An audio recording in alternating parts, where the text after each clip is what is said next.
How to create server tag in Discord. The first is first, a Discord server tag is actually a customizable four-character label and icon that members can display on their user profiles to represent a shared server identity. However, all you have to do first before you can unlock this kind of feature or settings is to either subscribe to any server boost.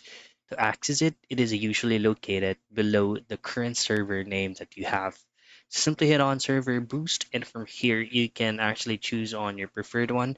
And this actually um, includes a server tags.